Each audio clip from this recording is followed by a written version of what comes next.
In today's lesson, we're going to look at section 5-4, elimination using multiplication. So what we're going to do today is take the elimination method we learned last section and expand on it.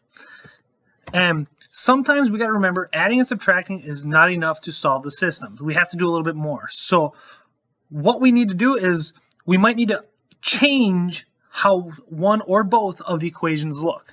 So let's look at the first one. Use elimination to solve the system of equations.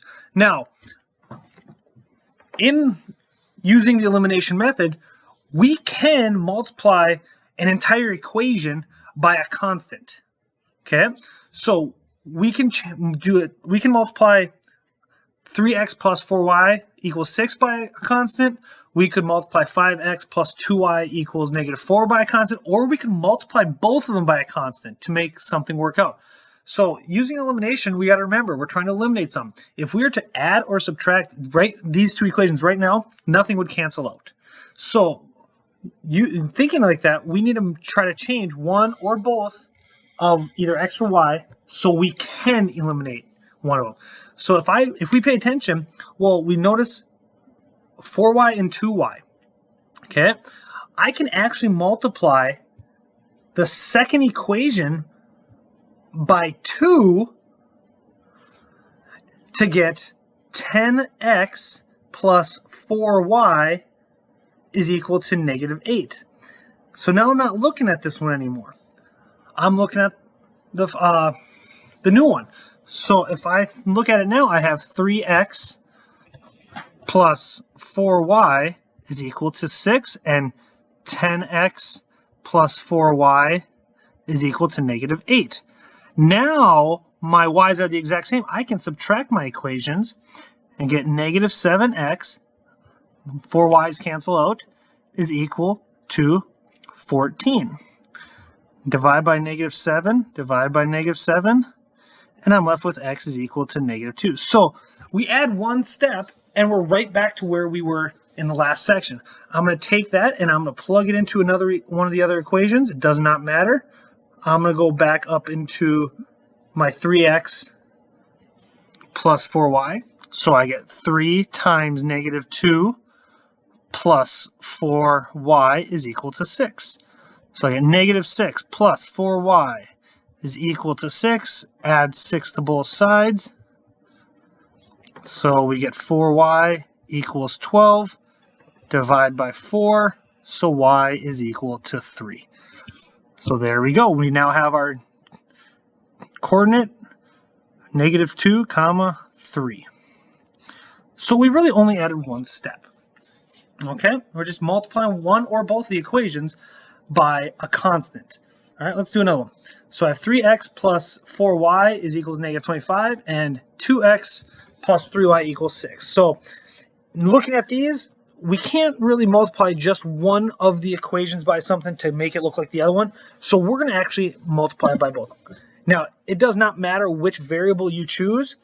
I always try to choose the one that's the least amount of work. Sometimes you have more work, sometimes you don't. You know, it's a toss-up. So I'm going to multiply the first one by 2, and I'm going to multiply the second one by 3. If I multiply the first one by 2, I get 6x plus 4y is not 4y, sorry, I forgot to multiply, geez. 8y is equal to -50. And the second one becomes 6x minus 9y is equal to 18. So now my x's look the same, so I'm going to subtract. So 8y minus -9 is 17y, and -50 minus 18 would be -68. Divide by 17, and we get y is equal to -4. Okay, so I'm going to take that -4 and I'm going to plug it right back into right there. I'm going to work over on the left side because I'm running out of room on the right side. So we have 2x minus 3 times -4 is equal to 6. So 2x plus 12 is equal to 6. Subtract the 12. So we get 2x equals negative 6. Divide by 2. So x is equal to negative 3. So there we go. We have now solved another equation, negative 3 comma negative 4.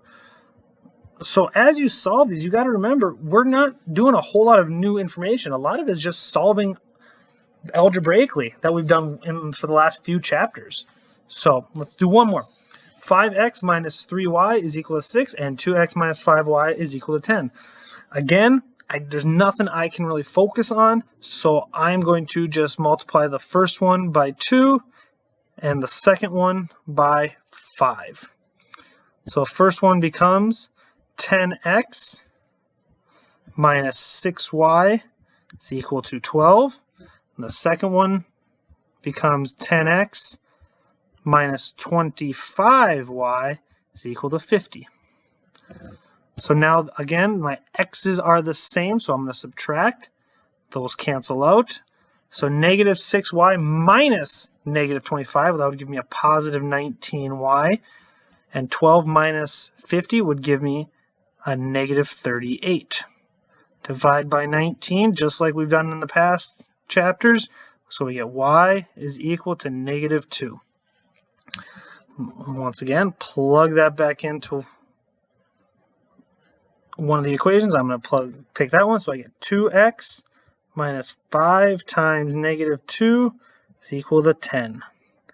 So 2x plus 10 is equal to 10. Subtract the 10s. Oh man, this one looks like it's working out really nicely.